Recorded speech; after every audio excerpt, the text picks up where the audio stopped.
An advocacy group says a recent poll proves the capital gains tax hike will hurt small businesses. The survey from the Canadian Federation of Independent Business shows half of Canada's small business owners will be hit by the new 67% inclusion rate hike. The CFIB says businesses sometimes record capital gains one year, then not another, and then that inclusion rate should be measured over the long term. The group also wants to see more financial incentives for entrepreneurs. Well, for more on this, we're joined live by the president and the CEO of the Canadian Federation of Independent Business, Dan Kelly. Dan, we appreciate your time. When the federal government rolled out this new rate, they essentially said this was only going to target the 1%, the wealthiest 1% in our country. That's not what people are saying, and I'm curious, what does the CFIB have to say about this? Yeah, look, you're quite right. The budget, the federal budget did say that only 1% or less than 1% of individual Canadians would be affected by the increase in the lifetime capital gains, the increase in the capital gains inclusion rate. But it also admitted in the fine print that there were over 300,000 corporations that would be affected by this. And when we did the math and asked small business owners that are members of CFIB, we found that over half expect that they will be hit by the increase in the inclusion rate that goes into effect next week. They've had almost no time to change gears, but that's a far different scenario than the fraction of uber wealthy Canadians that the federal government has been suggesting this tax will affect. What does this mean for a lot of these small business owners, many of them who are maybe reaching the age of retirement? They want to close up their shop. Maybe they have one store, one small restaurant, and in the sale of this is essentially a nest egg for them that they are hoping to retire on. And it looks as though that they're not going to be able to retire with the kind of money that they were expecting. What does this mean for those type of business owners?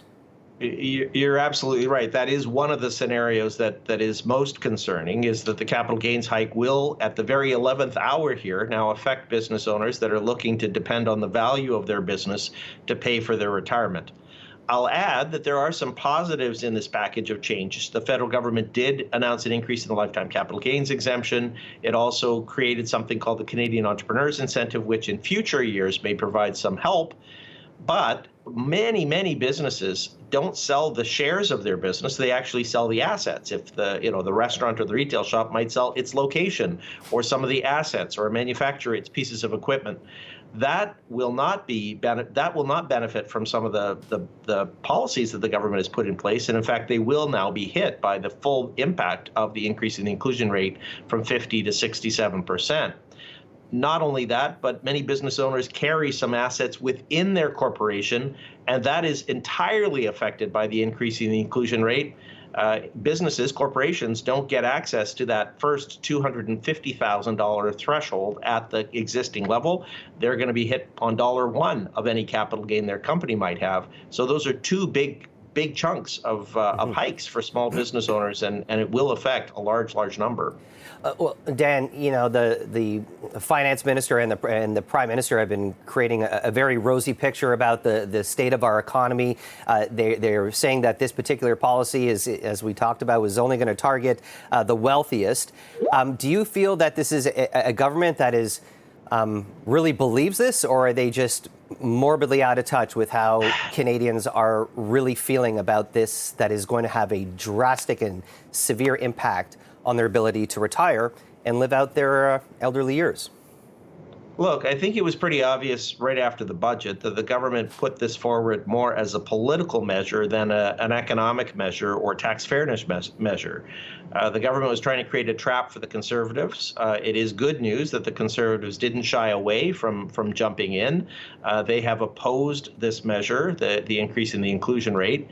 Now, look, to be fair to the government, they did announce some positives, as I mentioned a second ago, but the overall package is still a net takeaway from small businesses at a time when they just can't afford it. For goodness sakes, there were a lot of business owners that were darn lucky that they had some savings within their corporation during the pandemic years. Otherwise, we would have seen far more firms close up shop today. The government's not making it easy, and this is not about tax fairness, sadly, at all. Dan Kelly, CEO of the Canadian Federation of Independent Business. Always great to chat. Thanks for joining us. Anytime.